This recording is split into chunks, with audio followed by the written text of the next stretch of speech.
जी sir पहले ही बहुत है जी।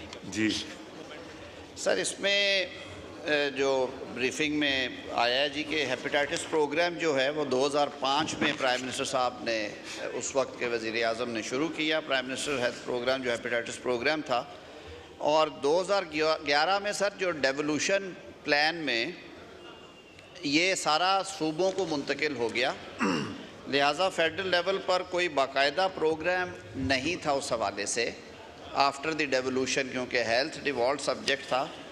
इस्लामाबाद के अलबत्ता 2 बड़े अस्पतालों में इस बीमारी का इलाज किया जाता रहा जी, ये पेम्स और पोली क्लिनिक में, और वहाँ पे इस्लामाबाद के अलावा भी दीगर इलाकों से लोग आते हैं, जिसके लिए GB, AJK, खैबर पख्तूनख्वा और पंजाब के ख़ास तौर पे जो करीबी अजला हैं उन्हें भी सर प्रॉपर यहाँ पे ट्रीट किया जाता है। लेकिन ज़ाहिर है सर डेटा में हम वो नहीं दे सकते कि कौन से सूबे से, कौन से ज़िले से किसने दवाई ली या इलाज करवाया।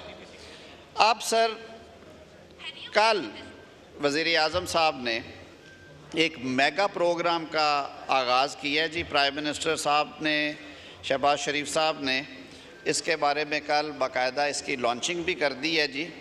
ये PSTP का प्रोग्राम है जी, और इसमें इंटरनेशनल हेल्थ पार्टनर्स भी हमें हेल्प करेंगे। ये 35 बिलियन का प्रोग्राम है।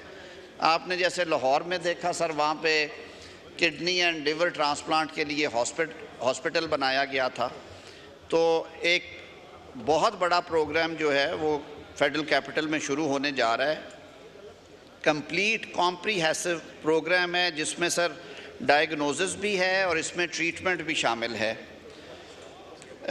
पेम्स की हद तक सर 1 साल जो पीछे गुजरा है उसमें तकरीबन 90,000 जो हैं हेपेटाइटिस C के और बशमूल HCV के टेस्ट हुए। जो जज्बात हैं हमारे यहाँ मेंबरान के, ये दोनों साइड के मेंबरान के ये भी पहुँचाए जाएँ। जी माइक खोलें। का दिया, और साहबजादा साहब ने जो बात की, मेरे ख़्याल में उस पर कुछ दूसरी राय नहीं है कि हर मुसलमान के ईमान का ये हिस्सा है कि हम अल्लाह ताला की वादनीयत पे और अपने प्यारे आका हज़रत मोहम्मद मुस्तफ़ा सल्लल्लाहु अलैहि वसल्लम की नबूवत और ख़त्म नबूवत के ऊपर हमारा ईमान कामिल है, और इसके लिए आका की हुर्मत के लिए और अपने दीन की हिफाजत के लिए हम में से हर शख्स के रगों में दौड़ने वाले लहू से हमें ये हरारत मिलती है कि हमारी तरफ से कोई ऐसी बात ना हो जिससे गुस्ताखों की हौसला अफजाई हो और उन्हें हौसला मिले कि सरज़मीन पाकिस्तान जो कि कलमे के नाम पे बना है उसमें वो इस तरह के काम कर सकें।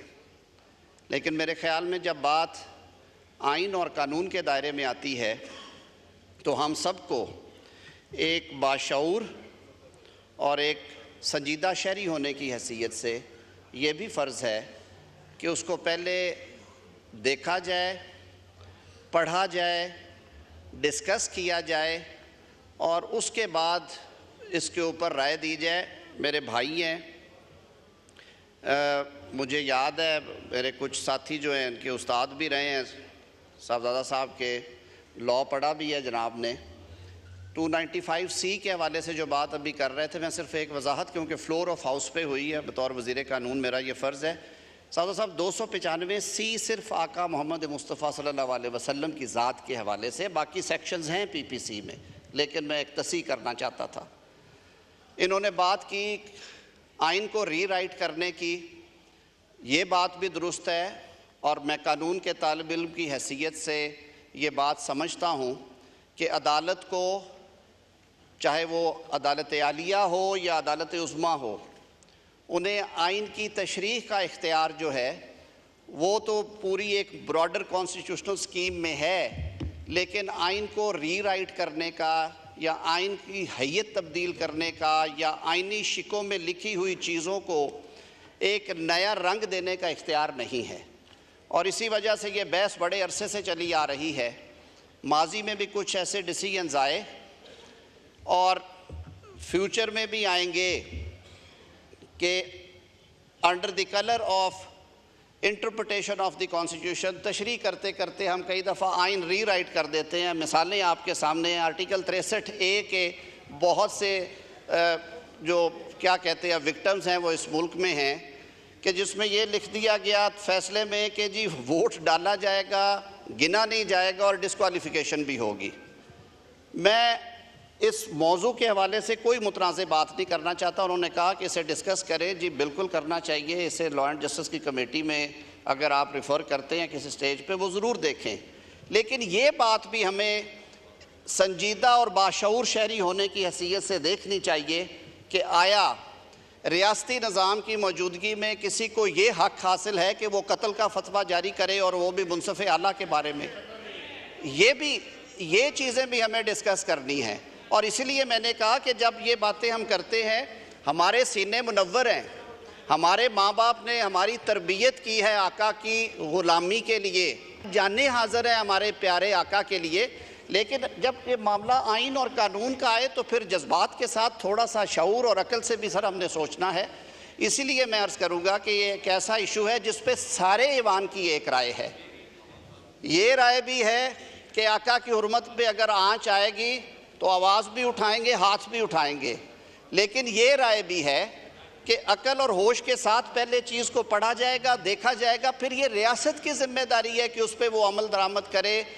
क्या करना चाहती है उसमें रिव्यू जाएगा, उसमें नज़र सानी जानी है, उसमें रेजोल्यूशन जानी है, साउथ से क्या जाना है ये मुशावरत के बाद तय करें। लेकिन रियासत पाकिस्तान में किसी शख्स को ये हक़ नहीं दिया जा सकता कि वो घर बैठ के या मजमे में खड़ा होकर कत्ल के फतवे जारी करे। हमारा मुल्क एक कानून के ताबे है। आईने पाकिस्तान में एक तरीक़ाकार दर्ज किया गया है।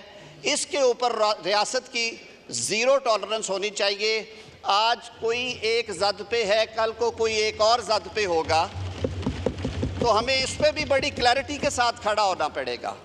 तो इस वजाहत के साथ कि ये एक ऐसा कानूनी इशू है जिसको डिस्कस करने के लिए ज़्यादा बेहतर और अप्रोप्रिएट होगा अगर ये सारी जमातें, अगर आप जैसे बिज़नेस एडवाइज़री की एक शक्ल है, सारी जमातों की नुमाइंदगी है, वो साहब बैठ जाएँ, लॉ एंड जस्टिस की कमेटी को सौंपते हैं ज़िम्मेदारी, वो बैठ जाएँ और इसको एग्ज़ामिन कर लें।